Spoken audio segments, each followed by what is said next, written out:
Happy holidays, good people. Welcome to the Safe Happy Life channel with me, Dr. Rose M. And today I would like to share with you an experience that I went through last night here in Nairobi, where I am also enjoying my short break. Yesterday was my son's closing day, and I went to pick him from school and as well as to attend a parents' meeting that the school had asked parents to attend. Our day went on well, from school to lunch to a few other errands in town. And finally, on our last item to-do list, on the to-do list was a visit to the hospital. And we went to the hospital. It took a little longer than expected to be attended to, but there we were. By 9 p.m., we were done. The weather was fall, it was raining, it was cold and windy. But when treatment was over, we happily went to the car park. Then drama started right there. Being a security sensitive mom, we lock our car using the alarm system. Shock on my son and I, the remote control gadget of our car, the battery was dead, dead, dead. Not Africa. And the car had been locked using the alarm. Of course, I could open the door using the central locking, much to the unhappiness of the alarm because it went swish, swish, swish, swish, a lot of noise in the basement of the hospital. So much that the security guys came, of course, to check to find out what is happening. So even after opening the car doors, the engine would not start before disabling the alarm. Now, it occurred to me that when I bought the car, I did not remember to ask the owner because I bought it from somebody else. I did not ask the owner where the alarm disabling unit was or is. We all have our foolish moments, I'm sure. Like that one must have been. I'm not very unwise. Why I forgot to do that, I do not know. Anyhow, drama continued because the engine would not start. Now, a call to my mechanic could not help because he wouldn't manage to come to the scene or to where we were. It was already night and it was raining, and he couldn't even get transport from his place to the hospital. My son tried all he could to get mom and himself out of the mess, disconnecting the car battery, nothing doing. Tapping the remote, the remote gadget back to life, nothing doing. The hospital security and the driver came and brought in their ideas, all in vain. Finally, I asked the security guy to get me a taxi person, who I thought in my head I was preparing to leave the car and get into the taxi and we go home with my son and we sort out the vehicle tomorrow.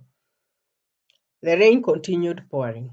Finally, the taxi driver came and he thought that it was my battery that was down. Can we just start this car? I told him, no. The issue is this little gadget called the remote control battery. So we said, all right. He suggested that we open my remote control gadget, and he opens his, we switch the batteries. It was tough. This thing has never been opened since I don't know which year. And then somebody suggested, let us pour some brake fluid onto the screws to loosen them. Finally, after trial and error, it squeaked open. Another problem arose. The batteries are nowhere close to each other. Mine is long and cylindrical, and his is tiny and circular. Then, parents, this is where the story is. My teen son, 17-year-old, came up with this idea that somebody bites into our remote control battery. It sounded funny because for me, I wouldn't see myself doing it. I want to be careful about what goes in and out into my mouth. But I used to see boys doing it all the time. I would see bitings on those old Eveready batteries, but I never knew what the reason. One man did. I made remarks that this battery is very hard, mom. This Japanese battery is very hard. But finally, after giving it a few bitings, he gave it to my son who anchored it on the remote control gadget. And I do not know the physics behind it, but voila, there was a flicker in the alarm. And that disabled or disengaged the alarm. The engine roared into life. Son hugged mom, and mom was overjoyed. I gave the rescue team some tea because that is what we call a small token in our country called Kenya. Some tea for the cold night. And son and mom were free from the bondage of that little gadget. Lessons, parents.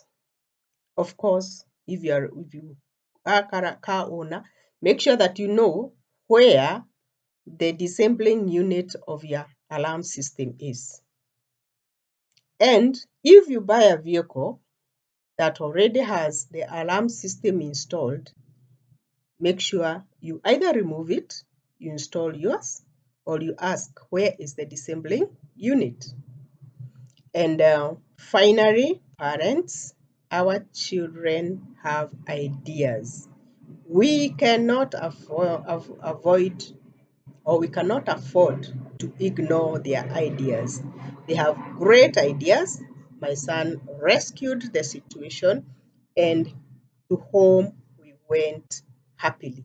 Late a little bit, but the thing is, it is his idea that worked. It is his idea that worked. If you have heard a little noise, it's an aircraft passing over our house. We live very close to the airport. So, pardon me for the noise.